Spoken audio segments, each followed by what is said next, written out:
Oh shit, we got Mary Barron, 10th Planet Blue Belt. You telling them my last name? Sorry, we know it's already on the thumbnail, but you got a match coming up. I do, June 19th. Who you competing against, and where? I don't actually know her first name. I believe the way you pronounce her last name is Villanueva. Villanueva. I could be wrong though. I might be butchering that, but it's in Houston. Nice. Where at exactly? I don't know that. You don't know? No. It happens. You'll have to look at Third Coast Grapplings. At Third Coast. How confident are you? I feel pretty good, but I also felt really good on my before my last super fight, and I got fucking smashed. So even though I feel very confident, I've been working really fucking hard, like taking a lot of privates with Destiny. Nice. Yeah, I don't know. I don't know anything about this girl. You know nothing about her. Nothing. You've been training like twice a day, right? And like doing conditioning, and you've been going pretty hard. Yeah. Some days I'll take like a class and then do a private and then do live rounds and then have Destiny coach me during live rounds and a couple hours a day. Not every day, but a lot. Because you got a pretty big influence in the jiu-jitsu community, kind of, right? Like you have like a lot of like, I'll put it to you this way: you have the most Instagram followers of any person that I've ever talked to, in the history of this podcast, by far. Well, you can only go up from here. I would hope so. Why do you think that is? Like, how are you able to get such a broad social media reach? Because you're a blue belt in jiu-jitsu and you're good at jiu-jitsu and you compete really well. But you have like black belts. You have world-class athletes that don't have the social media pull that you have. Like, how did you get to that level? You want me to state the obvious? Please state the obvious. Well, they don't have a vagina. Yeah. I mean, no, so like,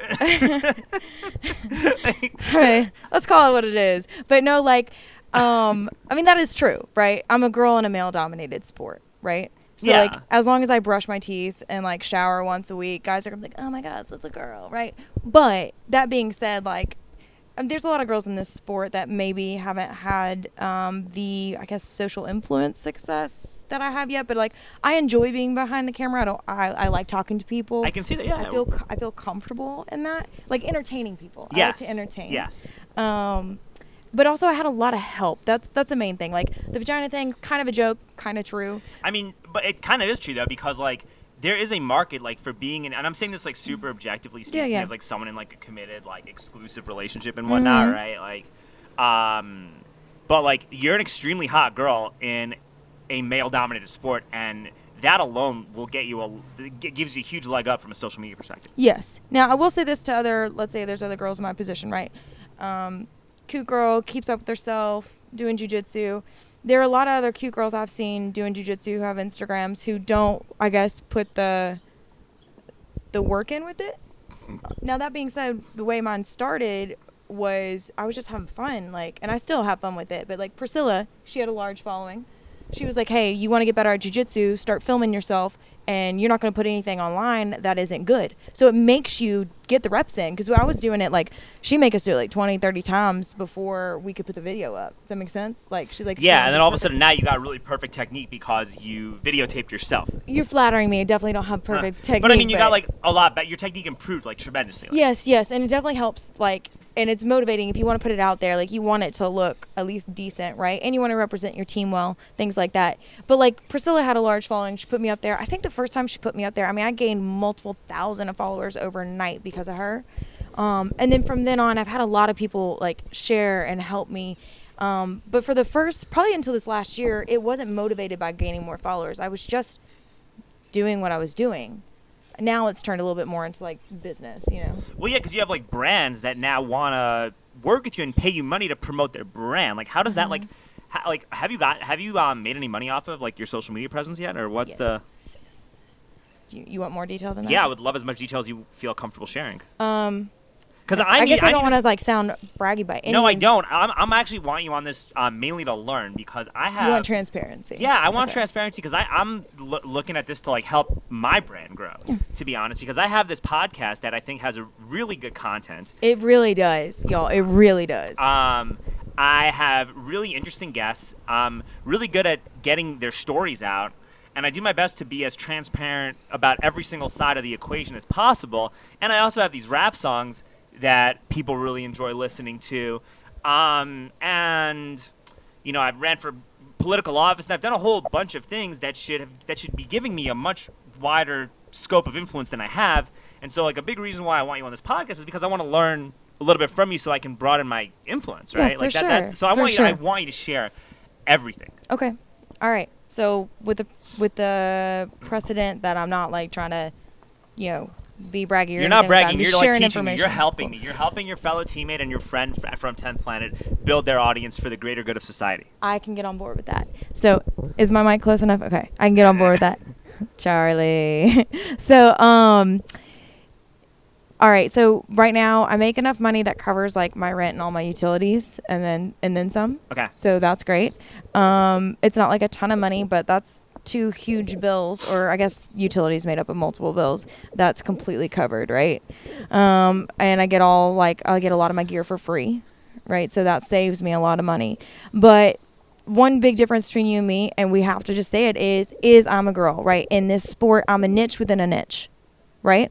Yeah. So that's something we're not gonna be able to change unless you go, you know, Caitlyn Jenner. Well, we did make a video a while back. Yes, we did. Oh, we're gonna have to reshare that. Yeah. Alexandra. Alexa. It was Alexa. Alexa. Yeah. And you know, in 115-pound women's division champion, and you know, in Biden's America, we can actually make that happen. So, we're digressing. So. Yes. And then you want me to talk about like how my sponsorship started? Yeah. Okay. So at first, like I had like the first person that reached out to me was like Kemp Peters of Supernatural Survivor Gear. You see me wear that stuff all the time, you know. Yes. And he just like sent me stuff for free, like, and we just built a relationship. We built a friendship, you know. And I trusted him, he trusted me. I was pushing his gear. He saw how it worked, right? Mm-hmm. I didn't ask for money for a while, for a long time. I didn't have confidence. I was like, oh, I need to have more followers, I need to have this. But I realized probably if I had asked sooner, I would have started getting paid sooner. So like understanding what I'm worth. And I have a business manager now who's like a marketing strategist and startup developer. And she's done the numbers and told me like, yeah, you are worth this much. If you're choosing to do it below this, that's up to you. And so like once I got one sponsor, it gave me confidence to like reach out to some others, right? And be like, hey, I want to work with you. And every now and again, they'll come to me too. Okay. But most of the time for me, I find the stuff that I like Mobo System. That's my newest sponsor. Okay. Okay. Have you seen that like recovery tool I've been using? Yes. Okay. I've been using that for a couple years. All right. Love it. I use it on my patients. So I want something like that that's organic. Right? When I say organic, I don't mean the materials. I mean, like, it's easy for me to put in videos because I use it. It's not like me trying to talk about Red Bull, which is something I would never drink, right? Right, yeah. So it's stuff that naturally flows into my everyday life and recovery with jiu-jitsu. Yeah. Does that make sense? So I reached out to them and basically pitched myself. And I think if you are using a product that you love, like, I'm not sharing a good example for you, but let's say there's a brand of jiu-jitsu stuff that you love. Let's say it's Dogfight Dojo's brand. Yeah, you know? Dogfight Dojo. And you're like, yo, Mary, I love the Dogfight Dojo brand. This is the market I can hit for you, okay? So I did that with a couple of my sponsors and like sold myself as to why I would be good for them. And it at least opened the door for a conversation, you know? So I wasn't coming in arrogant, like, oh, I have this many followers, because in the scheme of things, I have this many followers. And I have like even less. Like I'm nobody, right? But we got to stay humble with it too, because it doesn't mean anything to anybody else that's not us. Do you know what I mean? No, and also people do things for followers, and they base their self-worth on how many likes and followers they have, and it creates so many mental problems and so much like toxic behavior and all that. And my last guest, this guy Robert Dean, he's like written for like a whole bunch of publications, and he was talking about like how toxic influencer culture is if you let it consume you. But I think that if you genuinely like what you're pushing and you are creating content based on love, it doesn't matter. Because I'm going to be honest with you, like I don't think that you give a shit about how many followers you have. No, like I do for business now, right? For business, for business, like otherwise, no, it does not matter. Like, how many famous people have you met in jiu-jitsu that if you stepped outside the jiu-jitsu world, they don't mean shit to anybody else? And I don't mean that to be like a bitch to anybody, but like we don't mean shit to anybody else, right? We go into the baseball community, they don't care. Nobody cares about us. Or even you know? like so like when I did my rap songs, right? And I've like been on stage with like Sam Tripoli and like Eddie Bravo, right? Like they're cool. Like I played Sam my song like almost 3 years ago, in 2018. I randomly went up to him and I'm like, yo, Sam, I made a rap song about conspiracy theories. I trained with Curtis at 10th Planet and I sent it to you, and I sent a whole bunch. I was just coming at him like a million miles an hour. And he's just like, he looked at me like rolling his eyes like, what the fuck is wrong with this kid? Yeah. And I'm just like, hey, here's my YouTube video. I'm giving you my phone to watch this video. I'm getting myself a drink. Yeah. Do you want anything? He's like, no. And I'm just like, okay, cool. I'm getting a drink. I'll come back. Let me know what you think of the song. Yeah. I come back and Sam's like, hey, perform it tonight. Nice. Yeah. Shoot your shot. That's right. Yeah. That's so dope, Alex. So. Wait, which location was that at? Because I think I I was there. Stateside. Like, yeah. Back in 2018 when I was doing mayor. What month was it? It was in like October of yep, 2018. that was the month I started jiu-jitsu and I went to that show. Yes, and I played at the very end. Yes. And I did like horrible, but people still liked it because it was all friends and whatnot. Yeah, you know? We're gonna support you. Yeah. Anyway, what I was saying though is that like these people are like so chill and so cool, and like Eddie is like real cool, and like actually all these guys were like real, just genuine, like down to earth people that were like willing to talk to you. Yeah. You know what I mean? And like that's I think what people need to understand about like a lot of celebrities are just regular normal people. Yeah, and to kind of feed off that, like, or even like I am a regular normal yes, or even person. like Joe Rogan. Like I've heard stories about like him at the Comedy Store. He'll just talk to anybody at the Comedy Store about anything, and like it doesn't matter. Yeah, that's and that's how hopefully they should be, and we should be, as hopefully we get bigger and have a larger wide influence in our business grows, right? Yeah, and you're gonna talk to everybody and anybody and not think you're better than anyone, right? Yeah. Right. One thing I've noticed, like, as my Instagram has grown, like, I by no means think of myself as a celebrity, you know, like, all the people I know at the gym are still the same people I knew when I first started, you know, and obviously I've met new people, but something that's kind of, I don't know how to explain this, caught me off guard a couple times is when I'm meeting people at the gym now and they're like, you know, I'm talking to them and they're like, oh yeah, I've been following you. And I'm like, you know, realizing somebody knows who you are, and then realizing, okay, you know those days where you have off days, you go to the gym, you don't really want to talk, and you just want to keep to yourself. I feel like that too, yeah. I don't feel like I need to be aware to not do that, because now that some people know who I am, I don't want them feeling like I'm ever acting like I'm better than them, you know, like, or feeling like because people get sensitive to that, and I want anybody in our home, in like 10th Planet, to feel welcome. Now, I hope people give me grace, like, I have off days, and if I'm not my normal bubbly self, like, even if I'm just chill a little bit, people are like, what's wrong with you? You know? Yeah. So I like, I don't know where I was going with that, except I've had to be a little bit more aware of like how I am on off days, you know? Yeah.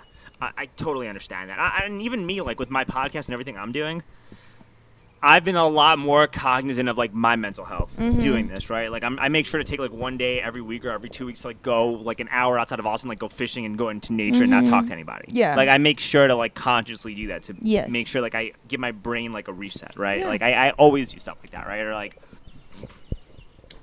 I make sure to try to come to the gym at least 2 or 3 times a week, not because I'm like trying to fight or compete or anything, because while that would be nice to do, I have so much shit that I'm doing. Right. That you got other goals. What? You got other goals. Yeah, that I'm just more into right now. I still need to train and compete. I still need to train and push myself for my own mental health to be better at my other goals. Yeah. If that makes sense. So I've been a lot more cognizant of my mental health, and like, yeah, competing and maybe taking another fight and doing all that stuff would be like something that I would kind of like in the back of my mind want to do. But right now, like from a priority standpoint, you know, the first priority is like making money. The second priority is creating content, and then the third priority is improving jiu-jitsu and like, or improving at MMA. And like, you can't take fights with that being your third priority. Right. That has to be your first priority if you're going to want to do that. Right, especially in MMA. Yes, especially in a sport like that. So, luckily, I'm mentally aware enough to understand that, because there are a lot of people that are not aware enough to understand that, and they go in there and get their asses kicked. Yeah, and like, I don't know. Obviously, we're all going to get our ass kicked, but like, if I'm going to let somebody be hitting on my head, you know, I want to be training for it. Like, it's serious. It's so serious. So some long-term implications on that. 100%. Yeah. No shit. And you're putting your brand out there. Like, anytime you do anything, you're exposing yourself in a very naked sense. So you always want to be your best. We need to talk about that. Can I expand on that? So, for those of y'all don't know, I own a company called Dogfight Dojo. Right now it's mainly a jiu-jitsu gear company, and it's expanding this summer. I won't get into all that, but you know, my first super fight, my first year of competing. So I've only been training like a little over 2 years, 2.5 years, I think. My first year I had like 17 different matches, right? All tournament style. My first super fight was this past December. Yeah. Third Coast Grappling as well. And that is one thing I definitely had to get my mind around, is like, I'm representing 10th Planet. I'm representing Dogfight Dojo. Do I even want to wear my own brand out there? What if I get smashed? Well, guess what? I did fucking get smashed. And something I learned that really helps me is like, I'm not putting myself down here, is that nobody gives a fuck. Well, after I lose, after I lose, nobody else is thinking about it the next day. They're thinking about their goals, their dreams, their worries. Nobody cares about me the next day. I'm not saying my friends don't care, my coaches don't care. I'm just saying, like, I'm only as big of a deal to me.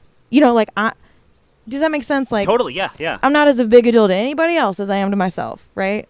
Yeah. And so I think that helps me put my life into perspective and my losses into perspective. And, like, I'm representing these brands. And I worry about that with my sponsors, right? I'm being sponsored more as a jiu-jitsu influencer than I am, like, a top-level athlete, right? Yes. I'm a good blue belt, but I'm not, like, you know, I'm no Grace Conundrum or Danielle Kelly or any of those girls, right? No. But like, I have to remember, like, they're sponsoring me for really, I think sometimes, like, also my personality. Like, has anybody offered you any, like, acting roles and stuff like that? Just asking. I don't. No. Why? Think I'll be a good actor? I think so, yeah. Or I think that, like, when it comes to, like, the fact that you have, like, this scope of influence and you're, like, a decent blue belt at jiu-jitsu and you're, like, also, like, happen to be super hot as well. Like, I'm sure somebody could offer you some kind of movie or acting role. We need to talk every morning. Like, my confidence would just be out the roof. No, I mean, that's just, like, I'm just saying this, like, honest, just objectively. Like, from, like, a career standpoint, right? I'll look into it. Look into it. I'm taking offers. All right. If anybody. But anyway, keep saying what you're saying. Just you were talking about, like, representing the brand, right? You want to go in at your best. Absolutely. But I can't let that thought overwhelm me, because if I did, I'd be like, oh my gosh, I feel never prepared. What if Foxhound Fuel wants to drop me? What if SSG wants to drop me? What if, you know, UFOs want to drop me? What if they all want to drop me because I lost this event? Well, if that is the case, and that happens for top level athletes, right? Like, some athletes are being sponsored because they win, because they're an athlete, but they might not be that good at their Instagram. Like, I'm jumping around here, but I've had companies tell me they're willing to work with me where they've dropped some top level athletes because that top level athlete doesn't know how to use their social media. And, you know, it's not for everybody. It's really not. Like, if I was a top level athlete and I wasn't good at social media, I'd pay somebody to do it. Yeah. You know? So let me ask you a question. What could I be doing to improve my social media to get more traction for what I'm doing? Continue to collaborate and get in some engagement groups. Do you know what engagement groups are? No. Can you explain that? All right. So this also helped my growth. Is I'm in a couple engagement groups with other, like, prominent jiu-jitsu accounts, whether it's like whether it's something like a Rubber Guard Assassins versus an actual athlete, or it's an athlete, right? And we will post in that group and we'll kind of support each other. We'll go and like and comment on each other's stuff, so it, like, ups the algorithm a little bit. Okay. And you show love and support to each other to, like, hey, we all, rising tide raises all ships, right? Yes. And I was invited into that pretty early on, I guess, when my Instagram first started growing, and I've kept it. I don't know how much it's helped my growth, like, over the last year. I think in the beginning it was really helpful to jumpstart and, like, you know, you share, you're going to expose me to your followers. Yes. It doesn't matter that how many you got right now. Like 1,100 something? It doesn't matter. Which is a lot more than I had a few years ago, but it's... Half of those probably don't follow me. Yeah. You know what I mean? And then I'm going to expose you to mine. And so we share. Yes, you know? and sharing is caring. Yes. So we should talk afterwards. Unless it's AIDS. Don't share. Don't share herpes. Don't you share that. Oh, man, or COVID. I mean, herd immunity. Let's share it. Dude, yeah, everyone's gotten it right now. It's so silly. So yeah, what's up? All right. So where did we had a little, like, technical difficulties, but where were we at, Charlie? Where were we? We were talking about... We were talking about, like, representing brands and, like, how I wrap my mind around, like, losing and not being too overstressed about thinking about representing these brands, you know? Can I ask you a question? Like, and you don't have to answer if you don't want to. Did you pay for any followers? No. Because you got, like, 50K followers. It's fucking crazy. Yeah. Pay for any followers? You can, I feel like you can usually tell if followers are paid for if, like, you know, they have good likes for a while and then they drop off or something. I don't know. I'm sure you could Google that and figure out how you can tell. Okay. I don't want to put you on the spot or anything.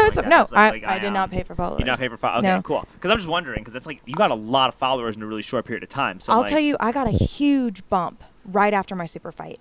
Like, a huge bump. Like, I gained almost 20,000 followers from, like, right after my super fight in December through, like, the beginning of March. And I'm not sure if it's from the super fight, which, I mean, I got smashed. Other than maybe dudes were like, oh, I think she's cute, I'll follow her.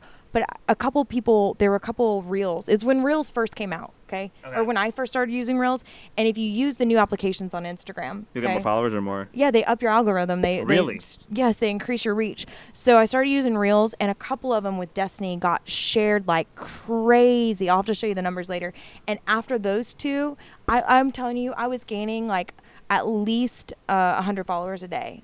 Like it was that went, and then now it's like plateaued slower again. Except the last couple days, somebody must have shared something. I can't always tell because like in the like section, you can see how many likes you get. Yeah. But if I got, I don't know how many show you. They shows you 30. If I got 30 likes in that hour, I can't see anything earlier in the day. Understand? Okay, I understand. So that. I don't always know unless somebody tags me. But people sharing your stuff is huge because they're sharing to an audience that you don't already have. Are you like at all concerned about some of the unwanted attention that you've been receiving? Yeah. Yeah, I mean, that's why I sleep with a loaded gun next to my bed. Yeah. You know? I mean, because, like, there are two sides of this. Like, when you're, like, a big Instagram, influencer, or you're growing your Instagram influence, and it's largely because, like you said, you're pretty girl with a vagina, for lack of a better word.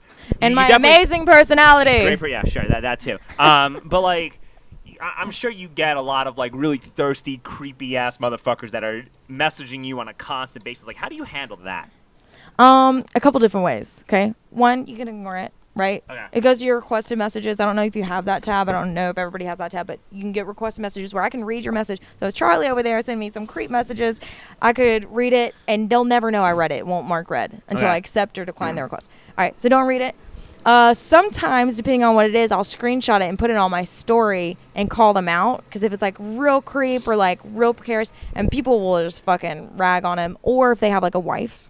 Ooh, yeah, that's also fucking weird as fuck. Yeah. Usually, like, let's say you hit me up and you had a wife, okay? What's your girlfriend's name? Vanessa. All right, let's say you're married to Vanessa, or even, like, serious relationship I mean, with we've Vanessa. lived together for, like, 3 years, so it's like, it's pretty serious. Yeah. If you ever hit me up creepily, like, I mean, you're my friend, so I'd probably be like, yo, bro, don't, and not go to her yet. Well, I wouldn't do that anyway because we go to the same gym. I need to use a different example. Yeah, Bob over here has a wife named Sarah or something, and he hits me up real creepy, and if his profile's open, I'll go see what his wife's name is. And then I'll hit him up and I'll be like, yo, what's Sarah got to think about that? Like, yeah, that'd be cool. But like, what about, and I'll bring up that I know about your wife and about your kids. And then they shut up real fast. I don't like to just go message the wives unless it was like something that was, I've never had to do that. Like where it was something just continuous. And I was like, dude, your husband fucking cheating on you, But, or at least trying to, which is, Yeah. So does that make sense? So like I'll call them out or I'll make them embarrassed. Or I just ignore it. Some people just straight up block. Like if it's too much, even if they're just like Linda over and over and over and over, and I'm like, who the fuck is Linda? It's like beautiful in Portuguese. I know. Yeah. I want a shirt that was like, my name's not Linda. That's hilarious. But anyway, if something just gets too much, I don't overthink it. I just. Do you feel like it's been like difficult to date with like some of that attention that you've been receiving or that influence and whatnot? It's not been necessarily difficult to date. I'm sure it's like easy for you to meet somebody that would want to date you, but in terms of like difficulty and like it just causes problems in our relationship. Healthy relationships, could that be like a source of difficulty? That has not been the reason my current relationship has been difficult, but the Instagram, it's definitely caused some conversations for us. Like the guy I'm dating, I've dated on and off for like 10 years. Wow. Okay. Yeah. And Mason is his name. All right. And he's not very much a jealous type, but he also doesn't really have Instagram. Like Does he train? He lives in Alabama, and where he lives in Alabama, they don't have a gym, like a jiu-jitsu gym. Does he train any martial art? Mm-mm. It's just not available. He lives in this really small town, but he will. He's interested. Okay. Yeah. I mean, it'd be really dope if he did. Yeah, that's what I'm saying. Like, if I was dating somebody that was, like, really good at jiu-jitsu, the first thing I would want to do is get good at jiu-jitsu. Like, when I'm there, we, like, fuck around with it, Yeah. And, he's getting privy to my moves, though. He's a big No, boy. but seriously, it's like, when you're in that environment, like, it's like you're in a lion's den, or you're like your girl is in a room full of like the most alpha motherfuckers that you could ever meet. So it's like. But imagine dating me. Don't you think I could handle myself? I know you can handle yourself, but what I'm saying though is like it would be like a competition thing. It'd be like, oh shit, like look at all these dudes who she's surrounded by that can kick my ass. Like I gotta level myself up to keep this person interested. Mm-hmm. Does that make sense? Like, does that make sense at all? I think he's pretty confident. Yeah, it does make sense, but I think that's how I would look at it from that perspective. I'm like, damn.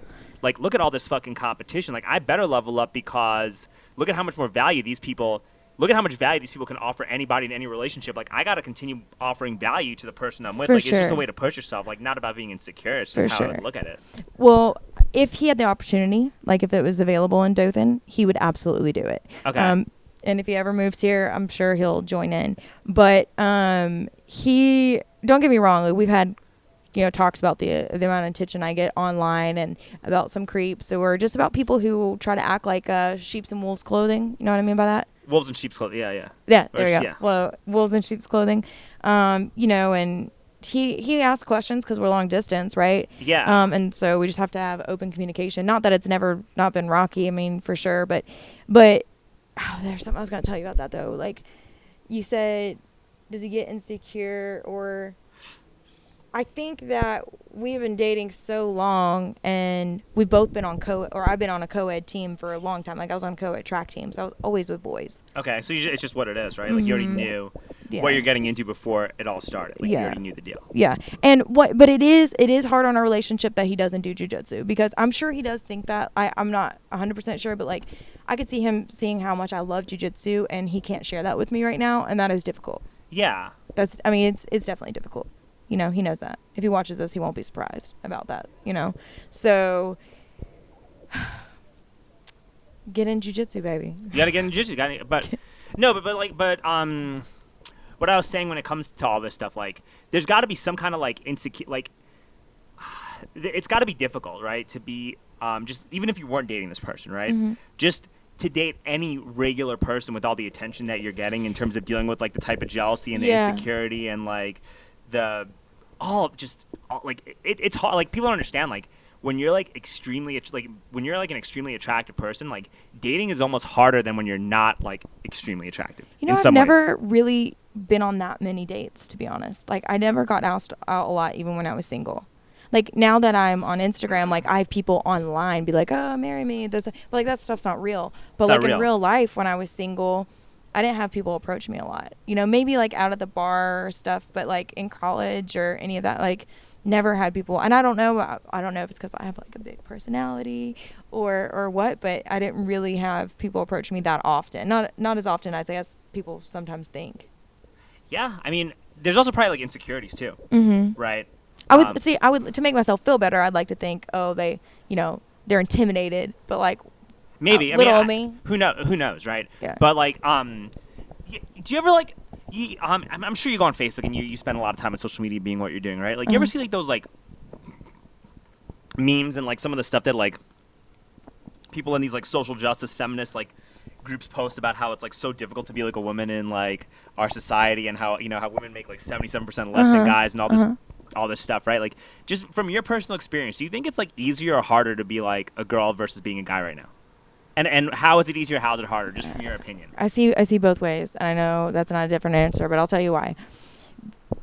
Being a girl, like, people are like, oh, you can get things so easy, especially like in what I'm doing now, right? Yes. Yeah. Girl in a male-dominated sport, but there's always, not always, but 99% of the time, there's a hidden agenda. So I'm always having to watch my back. Like, I'm always having to be like, is this dude trying to fuck me? You know, I don't mean that arrogantly. It's just how it is. Like, is this dude trying to fuck me? Is this dude using me? Is this dude like, what do they want for helping me out, you know, or giving me what do they want for giving me like this sponsorship, you know, what do they want? And don't get me wrong, my sponsors are awesome. Like, I obviously wouldn't be connected with them if I didn't feel comfortable with them, but there have been other people that have approached me that I've had to back out from, because I'm like, no, I know what's going on here, and I've learned the hard way before, you know, like, you get into a situation and you're like, oh, this is what you really wanted, wow, I'm really embarrassed, or I feel super disrespected. So it's hard in that way, because like, it really is like a savage world out there for women, I think. So how do you navigate that?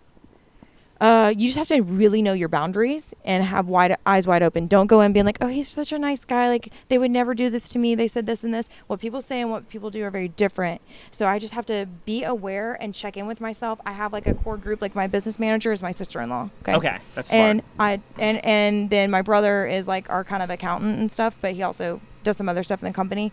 And I'm really close with my brother, and so I just kind of check in with them, and he's pretty level-headed, and he'll be like, all right, well, if you think this guy's opening this opportunity for you because he finds you attractive, that's okay. There's nothing wrong with somebody finding you attractive. But if you think that he's got a hidden agenda of, he's like, you know, you can use that. He's like, there's no reason you shouldn't be able to use that. He says it very like practically. He was like, but if you feel like this guy's trying to push your boundaries and get something from you that you're not okay with, that's not okay. You know what I mean? People are going to find each other attractive, right? Yeah. And nobody should be shamed for that. It's how they act on it. Exactly. That's how I feel. It's about how you act and like what you're trying to do and being honest and communicative, right? Because like if I own a business, right, I want attractive females advertising my product because it helps generate more views and revenue for my product. This is how it is. Yeah. Right.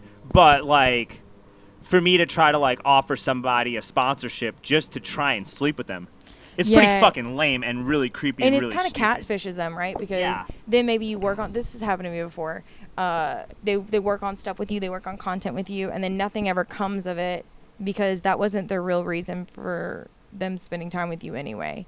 And you're just like, fuck, like, and wow, I totally got catfished. Like, listen, man, like if you're a business doing that, you're wasting your own time doing that because that's time that you're never going to get back. And that's content that's never going to even get released. So why are you even doing that? Like, that makes no sense. From a logical standpoint, from a logical standpoint, it does not make sense, Like, I mean, I think I'm good in bed, but I'm not that good for you to waste that much time, Well, it's just a waste of time, right? It's just like, yeah, but generally speaking, like, it really is like a waste of time because if you're like that, if you're that successful and you have that much money and you have that much influence, finding like a pretty girl to sleep with you should not be that difficult to do. Like, it should be really easy. So you should, when you talk to somebody, when you talk to somebody for business, it should just be for business. I don't understand why anybody wouldn't. I agree. Do it just for business, right? I agree. Like that's how I look at it. But I guess not everybody does feel that way, or some people get power hungry, or they power trip, or they have so much money that they don't care. So I think it's important to like have that discussion and to just like get the message out to like other young girls, like how do you avoid some of that shit, right? How do you not become jaded? Because it's really easy for someone to just become super jaded by like one or two bad experiences. And every now and again I feel that way, but you have to also remember, just because some people treat you that way, remember the people that don't treat you that way. Okay, you know how people like focus on their haters a lot sometimes? Yes, like quit insulting the people that like you by always focusing on the haters. That's how I have to remind myself. Do you know what I mean? Yeah. Let's say I followed you and all you did was focus on your haters. I'd be like, dude, but I like you. Recognize those of us who like you and support you, right? Yeah. And so that's something I've wanted to emulate, like in my, I guess, Instagram and my following is like, I want to say thank you to those and like acknowledge those who are supporting me and not just focus on the negative, right? But like what I'd say to young girls is like, definitely know your boundaries. Know your boundaries. What are you personally, not anybody else, what are you okay with, to get where you need to go? And remember, like, it seems like this one deal or whatever is going to make or break you, that is not true. That is a lie. There are other people out there. There are honorable people out there. There's people within companies with integrity. And nobody can set that boundary for you. Like, you have to set that boundary yourself, and then have those people around you to be a good sounding board. Like, people who don't just agree with everything you say. My brother does not agree with everything I say. He's like actually the exact opposite of me, and he fucking helps me a lot, Yeah. Anyway, gives me good perspective. No, I think that when it comes to creating content or making stuff, and I learned this the hard way too, you have to genuinely love what you're doing, because this is like doing what I'm like doing all this stuff, right? Like, this is way more of a struggle. Like the struggle of doing this is a lot more poignant than the benefits of doing this from a material standpoint. Like, I'd probably make more money. At least right now in the short term, if all I did was focus on making money. Right. Like, I'm doing this podcast and I'm making these songs. I'm doing everything because it's something I enjoy doing. Like, this podcast is costing me a lot of money to do. I'm spending my own, like, this is out of my own pocket for me to do. And I'm doing this because I genuinely love doing this. Right. And I think when it comes to like making art or making something, it's got to be because it's what you love to do, and you have to understand that. And I think that when you start making things because you want to impress people, or you want money, or you want like props or whatever it is, all that does is lead to misery. Yeah. And I think that's the big lesson that a lot of people need to learn and understand. Like, whenever you make something, whenever you're trying to create something or start anything, you got to expect that you're going to lose money, and you got to love what you're doing so much that it doesn't matter. Yeah. Does that, you know what I mean? Yeah, I absolutely do. And I know different people take different approaches to it, but you got to definitely take some risks, Can I circle back around to something? Please circle back. I want to say too, I was saying like, people who have hidden agendas sometimes with sponsorship. Don't hear me say that anytime somebody has not wanted to have a sponsorship with me or it hasn't worked out is because they were being sleazy. That's not the case. Sometimes people just don't want to work with me. So don't hear me saying like that kind of shit. Like I'm just, oh, they don't want to work with me. They must have, or we're not working together. It must have been because they are a bad person. Like, no, I'm not saying that at all. But just something to keep eyes open for. And then the next thing will come back to me. Yeah, no, I totally get that. What else were we talking about? We talked a lot about this influence stuff and like the social media thing. Mm-hmm. Did you see that movie on Instagram? That movie on Netflix about like all these Instagram or on HBO with like all these like fake Instagram influencers where like they basically got a bunch of girls who were just nobodies and artificially inflated, like they bought them a bunch of likes and followers to see what would happen, and some of them actually became like legit influencers because yeah, and it was just insane. Like you just saw like all the shit that they got invited to, or like all the times that like a bunch of these influencers were like living way beyond their means and spending a bunch of their own money to like look like they had money, and then they were just going more broke and perpetuating more and more and more problems. I mean, I could see how people do that. Like, you can get caught up, you know. You could. I see motherfuckers with like hundreds of thousands of followers that have done nothing to earn those followers, and that's like, it's scary because you got little kids that are gonna try to emulate these people. It's really scary. But like, obviously we can't control these people. All you can do is like teach your kids well. Yeah, what do you think about the way they like teach, like they're starting to like teach like sex ed and stuff like in the schools lately? I don't know anything about it. Or like all this like gender non-binary like indoctrination stuff. Like, what do you think? Have you been paying attention to that at all, or are you just like so focused on like? Yeah, I don't watch the news hardly at all. Like honestly, where I get my news is when I text you every now and again. I'm like, yo, what's going on? I'm the news, Mary. You are. I'm the news. I come to Stranger here and I'm like, yo, what's going on with this? I mean, I called you before I voted. I did, and I appreciate that. I gave you some really good pointers. But all right, so let's talk about some local stuff right before we like wrap up. How do you feel about the homelessness and the whole policing thing in Austin? Homelessness has gone out of control. Out of control, right? It's out of control. Like, it feels definitely unsafe in some areas. And don't get me wrong, like I work with adults with special needs and developmental delays, and I understand that part of the homelessness population is that. So I definitely have a heart for that. I'm not exactly sure the solution. I can't sit here and say I know the solution, but it is out of control. Like letting people just camp anywhere. It's going to turn people away from our city too. You know, and granted, yes, we don't want Austin growing too much more, but like it brings in money to the city. It keeps it going, you know. But it's not safe in a lot of areas, you know.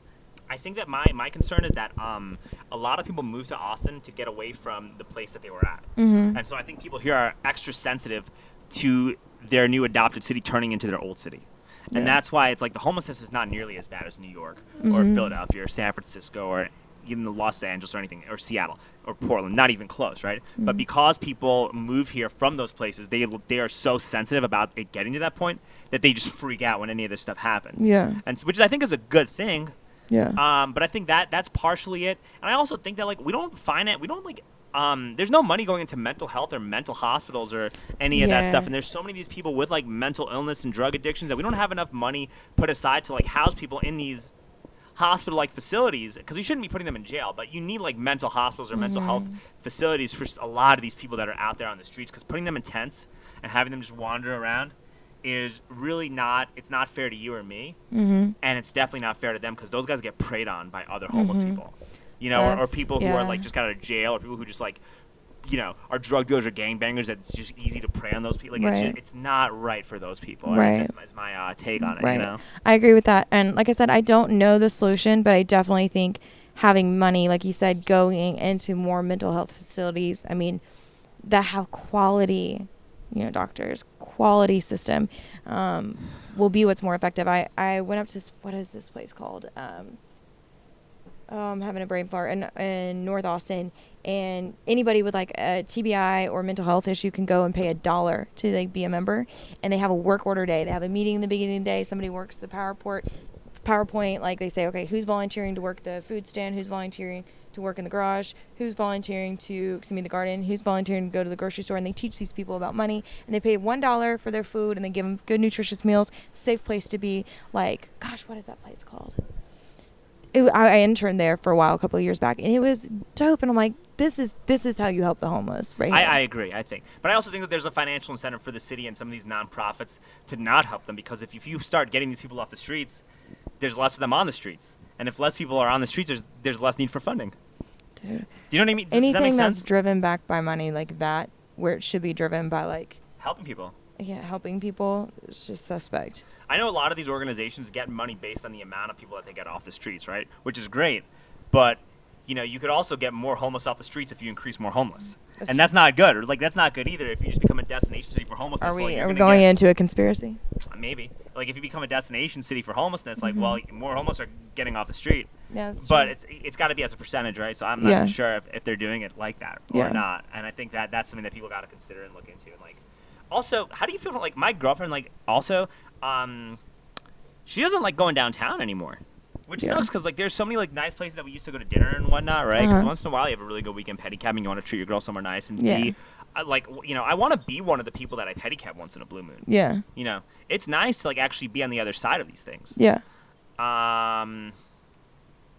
But if your own girlfriend is not comfortable leaving your car downtown or walking around without worrying about getting accosted or whatever it is, it's not gonna happen. The fact that fear is there, it's fucks me up too a little bit, right? So how did you felt about that, from a safety standpoint and just personally speaking, being downtown and stuff? I honestly don't go out a ton, but I don't feel unsafe downtown. I don't know if it's just because I have an ignorant point of view on how I can handle myself, which, don't get me wrong, somebody could still beat the shit out of me.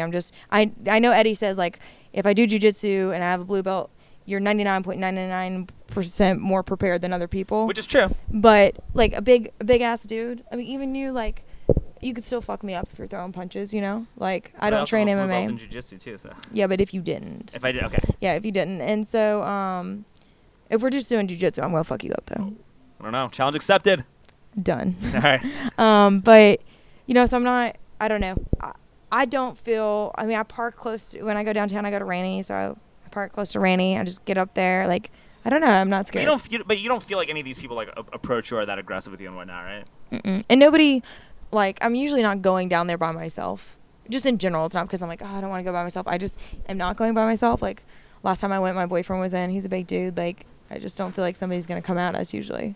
Yeah, but a lot of people don't feel the same way that you feel too. Right. Which is also another reason why I think which also brings about the importance of jiu-jitsu and training in a combat sport. And I guess before we wrap up, let's talk about this whole policing thing. Yes. They defunded a large portion of the budget of APD, right? You're aware of that. And there's some pact now with Save Austin. Now I got a police officer actually coming on. He's right after you to talk about all this stuff, about restoring funding and all that stuff and how to do it. But I think one of the ways in which they need to restore funding is I don't think that they should be putting money into giving them more weapons or tanks or any of that stuff, right? They need to put that money to hiring more officers and training them so that they have blue belts in jiu-jitsu before they even get on the force. Yeah. So I did sheepdog response recently. Okay, Tim Kennedy's thing. I want to hear about that. Okay. Well, my point's coming from that. So there were a couple of us girls there, 5 or 6 girls and 30 dudes or something like that. And like I said, I just have a blue belt. I'm not crazy amazing at jiu-jitsu or anything, but I definitely was the best girl there in jiu-jitsu, okay? I was helping walk some of the other girls too. 2 girls were cops. One, you could tell she was a cop. She looked cop. She was strong. The other one, I wouldn't have known unless she told me. She wasn't stereotypical female cop looking, right? And the one who was stronger, I was she's going to beat the shit out of me. She did not. Because she doesn't know jiu-jitsu. Yes. And it just made me realize, wow, they really don't get this training. And we're doing the cops a disservice, which then in turn we're doing ourselves a disservice. Because they're not protecting us properly. And then we're not training the people who are protecting us. Yes. We're not training them well enough. So we're not even giving them a good foundation, Yeah. Now, granted, I don't go through police training. I don't actually know their foundation of training. So I don't want to act like I know what I'm talking about when I don't. But just based on my experience with those 2 females, I was man, y'all would so benefit from this. And I encouraged one of the cops, she's going to keep going, Yeah, and there are cops who train with us at our gym, and some are really good, but there's a few others that were we could tap them out. You could tap some of these. There's APD officers. There's probably a whole bunch of APD officers who couldn't get cuffs on you if you wanted to resist. And that's kind of bad. Fast, bitch. But seriously, that's bad. Yeah. That's not good. Right. And that's a problem that could easily get fixed with a lot of community support, I think. What are cops getting paid? They're teachers. They're probably getting more. They're getting $65 a year or something. Okay. I was to make sure it wasn't shit teachers. No, no wonder. I think they're getting paid more. Okay. And I don't even have a problem increasing their salary if they train jiu-jitsu. Yeah. If we can, that would be awesome. Yeah. Hey, you meet. It's kind of like any other job where you get extra certifications. You can up your pay. You meet these requirements, you get paid this much because you're a much more effective cop, and we want to incentivize you and reward you so that you will protect us. Yeah. I absolutely support the blue though. You gotta, yeah, but part of supporting it and like loving law enforcement is like pushing them to be better at their job so that everyone's safer too. And I bet a lot of them want to be. I actually talked to a lot of cops and they're all down with like what I'm saying. Yeah, like they want to be better. I don't feel like maybe some cops don't, but like I feel like a lot of people talk about it as if they don't want to be better. I'm like, I'm sure they do. Like, but who's paying for their training? When do they have some time of these for like their training? union heads and bureaucratic people may not want that because of like money or finances or because they have these outdated dinosaur systems that they're still dependent upon for monies, and there's a bunch of like legal entanglements. But if you talk to like the majority of cops in the street, like they are not going to oppose that, right? Yeah. So I think that's an important like factor to consider. Like I think jiu-jitsu training should be or any kind of mixed martial arts training. Yeah. Like, I talked to a guy who was an ex-cop black belt, and he said, look, man, some people just like boxing and kickboxing better. That should be okay, too. Just any combat sport where you're comfortable to defend yourself should be something that is encouraged. Which one do you think would be most effective, though? Like, don't you agree jiu-jitsu would be most effective? Probably, but I think it depends on who the person is, right? Like, if you don't pick up jiu-jitsu well, but you pick up boxing and kickboxing well, then maybe boxing and kickboxing is just more effective for you, right? Maybe wrestling could be more effective for some other people. Maybe judo is more effective for some. So it's just you should let them choose their combat sport and just achieve some kind of a level of basic mastery of it so they can do it. I don't know. I will say I disagree with that because if you give too much freedom across the board, like it's not going to be effective, in my opinion. And I do think jiu-jitsu is also a great way to take someone down without Hurting over-harming them, and like that way they're not getting shit on so much about it. True. I think wrestling and jiu-jitsu should be a good hybrid of wrestling and jiu-jitsu should be like what they do. And hopefully too, like if they're not throwing, like I'm sure just because a cop might not be throwing punches doesn't mean like the assailant is. Assailant, you know. But if a cop can take it to the ground and can get it into a jiu-jitsu type position, I'm really not sure if what I'm talking about is true. They might be less likely to like use their gun and all that stuff. Get hit in the head themselves. Yeah, but that's why I think boxing and striking is important too, though, because you have to be able to close that gap to not get hit and actually get those takedowns. Get a Uchimata. Yeah, all that. Can you imagine seeing a cop out there like Uchimata? I've seen videos of that in like Korea where cops are doing that shit. Oh really? Yeah. Have you seen those cops on rollerblades in Afghanistan or something? I didn't know if that was real. It's like the rollerblade. Have you seen that? I'll look it up. I was like, is this real? It's in the Middle East somewhere, and like they're going around the town on rollerblades, and they're training on rollerblades, and some guys, where? Yes, send that to him. It's hilarious. The voiceover is hilarious. Which, by the way, I gotta say this. I sent one of our newer rash guards is the Come and Take It AR-15. Actually, we're changing it to Canon since me and Tim Planet had like similar idea at the same time. Okay. So we're changing it up. Gonna be cool. But where was I going with that? Oh, I sent it. I was talking about my sister-in-law who's from Ireland, right? And I sent it to her, and I'm like, give me your thoughts, whatever. Well, she hates guns. And I was like, well, tell me your thoughts on the colors. But and then she followed up with the cops in Ireland don't even carry guns.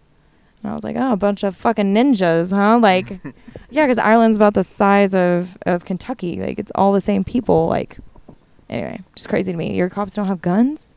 Yeah, I'm fine. I think cops should have guns. I don't think cops should have, like, I don't think we should be subsidizing them to have automatic weapons or semi-automatic. Like, well, I mean, unless it's like a pistol, right? But I don't think we should be, like, subsidize them to get, like, ARs or AK-47s. But I do think that if they wanted to bring their own AR, AK-47 that they paid for with their own money, they should be allowed to. That's how I think. Or there's tiers to this thing, right? Like, just like in the military, you know, there's certain tiers of, like, I don't know about this part, but, like, certain tiers in the military, like, okay, if you're in, I'm going to talk about stuff I don't know.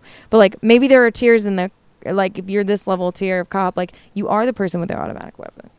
Yeah, I can you've earned that, and I actually agree with that. You've shown responsibility, and you've shown clear judgment, and like you're trained in a specialized way, like special ops of the cops. Maybe something like that. Yeah, if you're like somebody like a Tim Kennedy, you should be able to get whatever weapon you want, right? Yeah, that's what I think. Yeah, but I think like some guy. Why does he need no weapons? He's got his bare hands. He doesn't need one. He is a weapon.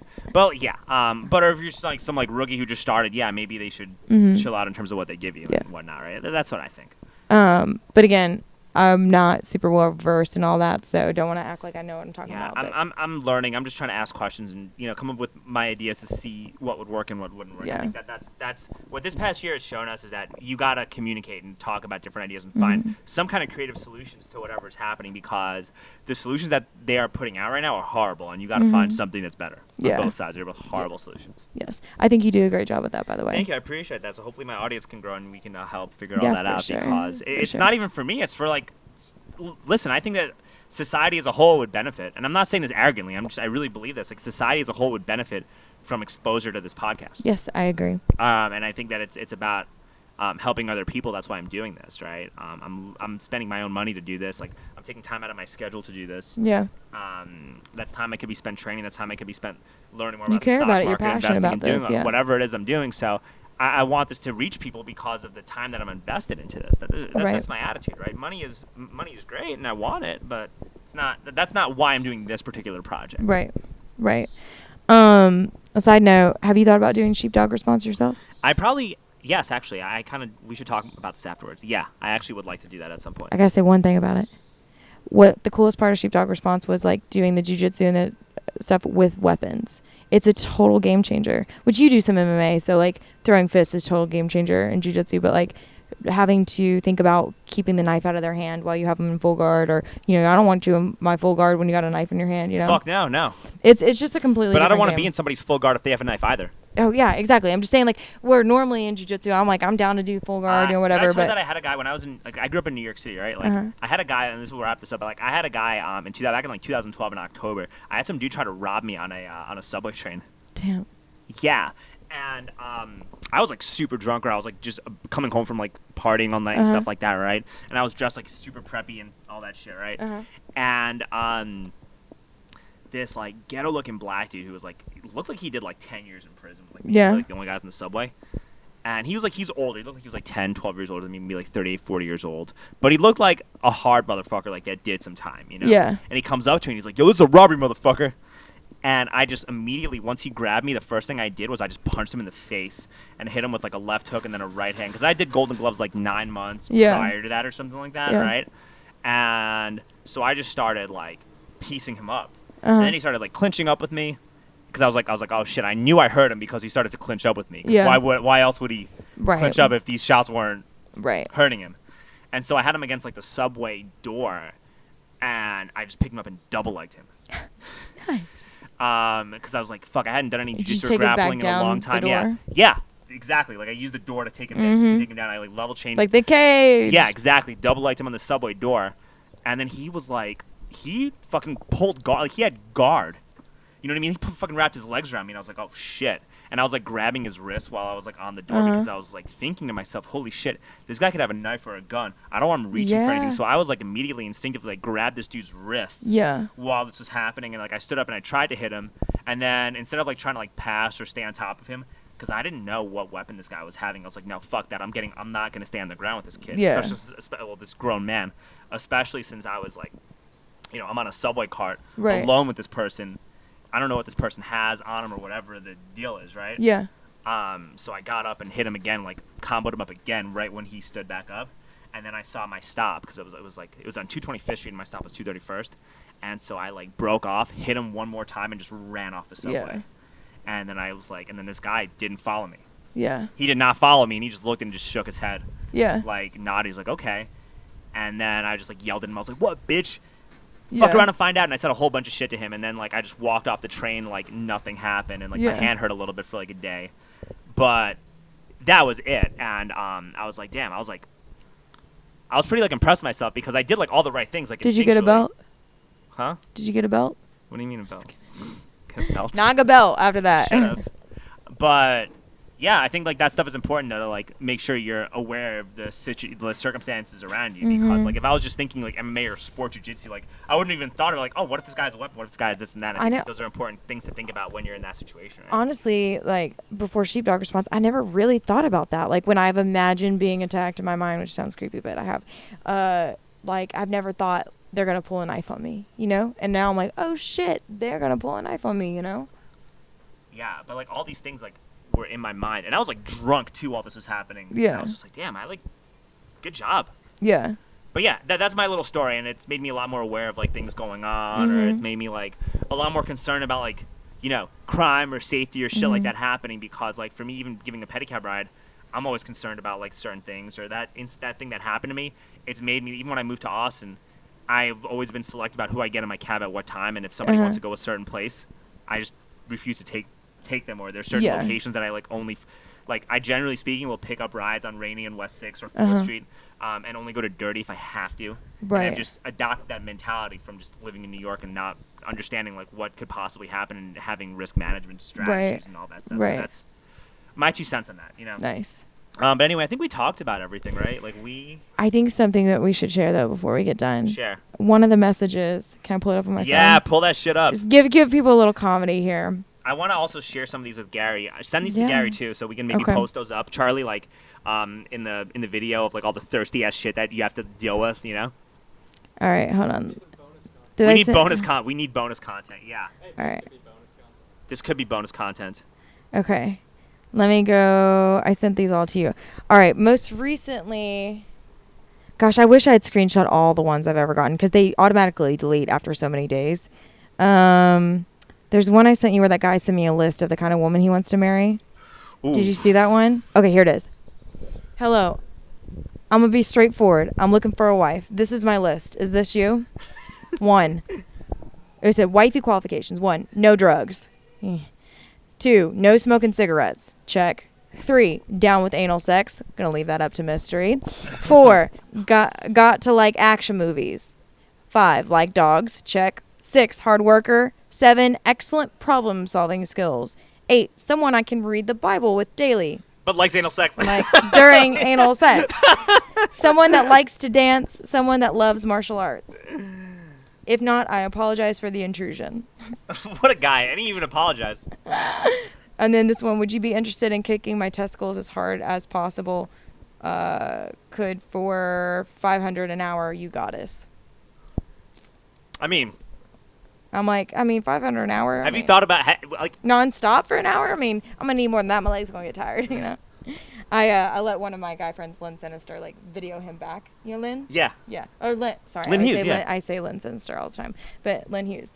Let's see. Lynn's got some opinions, too, about all that shit. Oh, he's great. Yeah. I like how people, like, oh, I want to learn from you. I want to grapple with you. I'm like, no, you just want to fucking touch me. Like, we all know I'm just a blue belt. Like, you don't want to... I'm trying to find you another good one. Oh, this guy. He would hit me up all the time, and I wouldn't respond. And finally, he was like, you don't talk to me because I think you're hot? ? FYI, every guy thinks you're hot. You know this. So does that really work? Seems low percentage. As if, like, I want him to... I was like, it's because you talk to me like I'm a fucking object. Yeah, fuck that guy. But anyway, we're going to save this for the bonus content. Oh, okay. Sorry. But, hey, thank you so much for coming on. Mary, how do we get a hold of you? Let's do all that real quick. My number is, I'm just kidding. On Instagram, it's Mary, MARY _A_B, or at Dogfight Dojo. And that's it. All right, cool. Hey, Mary Barron, ladies and gentlemen. Thanks for having me on, Alex.